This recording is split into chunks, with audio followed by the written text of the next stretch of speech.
Magandang araw po, welcome po sa aking channel, Love9 TV. Patalasasan po, meron po ba kayong mga properties na napapabayaan or non-performing assets? Plan nyo ibenta, pero wala kayong oras sa pagbenta nito.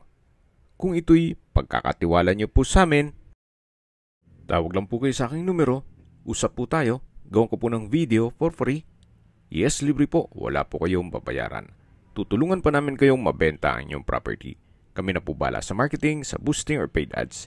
Even sa tripping, hindi na po kayo mapapagod sa pag-entertain ng mga buyers. Kami na po bala sa lahat. Tawag lang po kayo. Nandito po tayo ngayon sa Indang, Cavite kung saan meron po tayong bagong video presentation.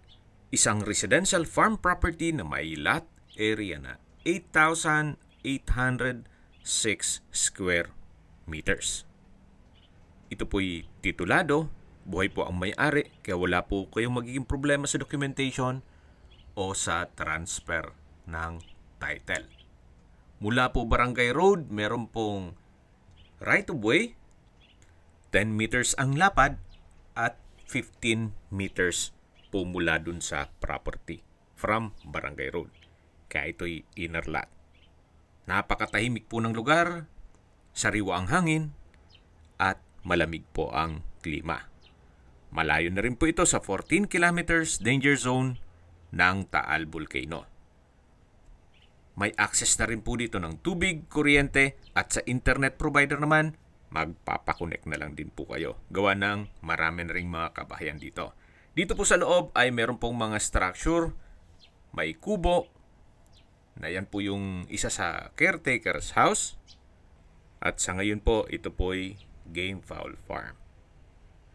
Marami po siyang mga panabong na manok. Pero hindi po yan kasama sa bentahan. Patag na patag po ang lupa, kaya usable po lahat. Wala pong masasayang.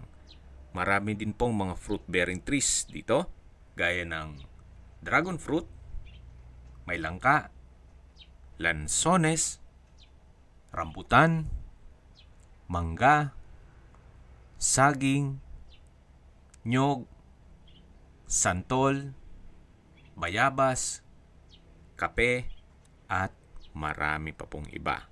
Napaganda po nito para sa inyong retirement o lagyan nyo ng inyong bahay bakasyunan. Gawa ng napakatahimik po ng lugar. So yan po yung gradas kung saan dyan po nag-sparring ang mga panabong na manok. Then, meron din pong kwarto sa loob niyan.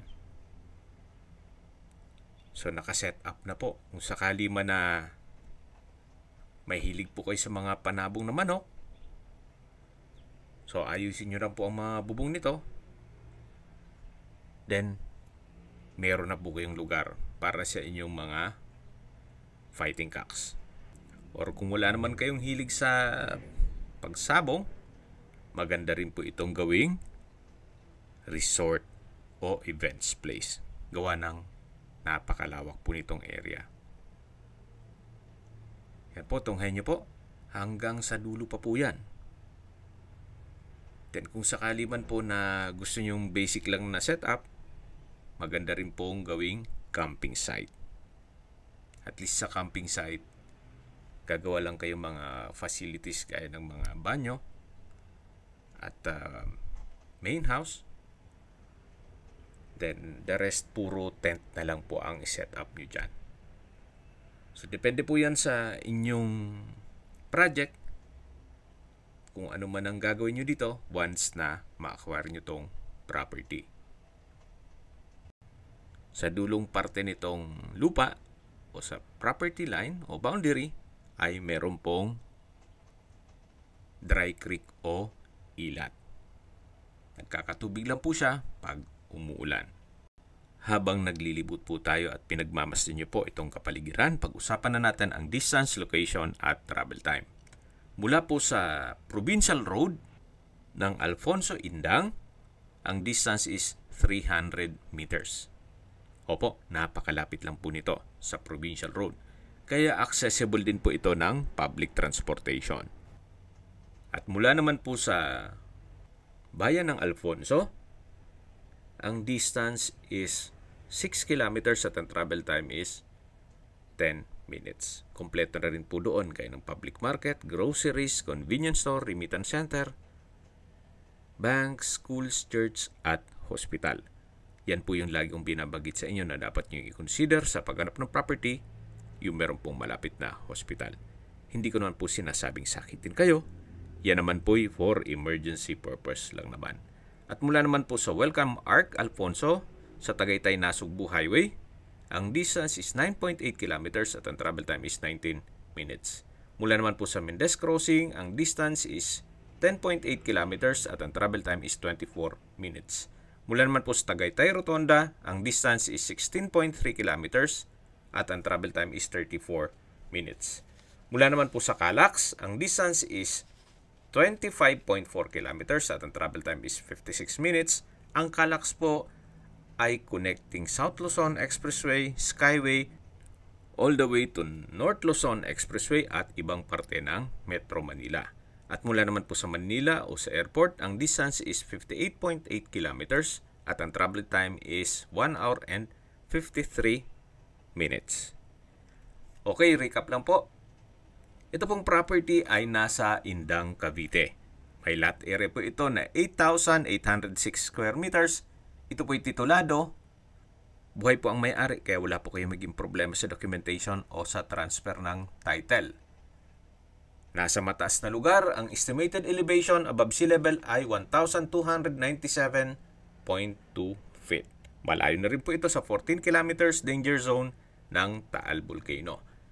Mula po sa Barangay Road, meron pong right of way na 10 meters ang lapad at 15 meters long.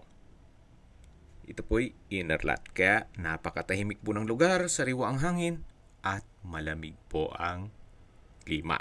Napakalapit lang din po nito sa Tagaytay. Okay, sa presyo na po tayo. Binebenta po ito ni owner sa halagang 3,800 pesos per square meter.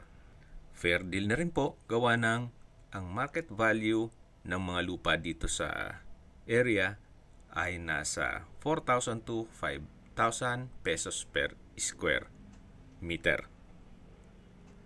Kung may mga katanungan po kayo, tawag lang po kayo sa aking numero. Sa mga kababayan naman natin nasa ibang bansa, meron po akong WhatsApp, Viber at Telegram. Same number lang po, 0917-316-3399. Sa mga nagtatanong naman po ng aming Facebook, meron po aming Facebook page na Nov9TV at Facebook Real Video. Meron din pong TikTok at Instagram.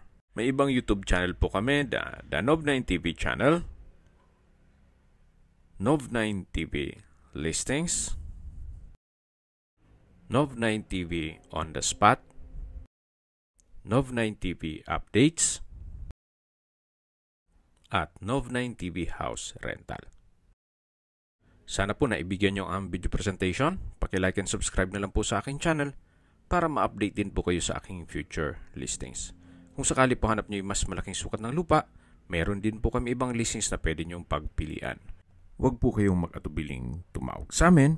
Then, let us know your budget para malaman namin kung anong property pwede naming ilog sa inyo. Sa lahat pong viewers, subscriber at nagtiwala po sa amin, salamat po sa suporta. Ingat po kayo lagi at yung pamilya. Maraming salamat.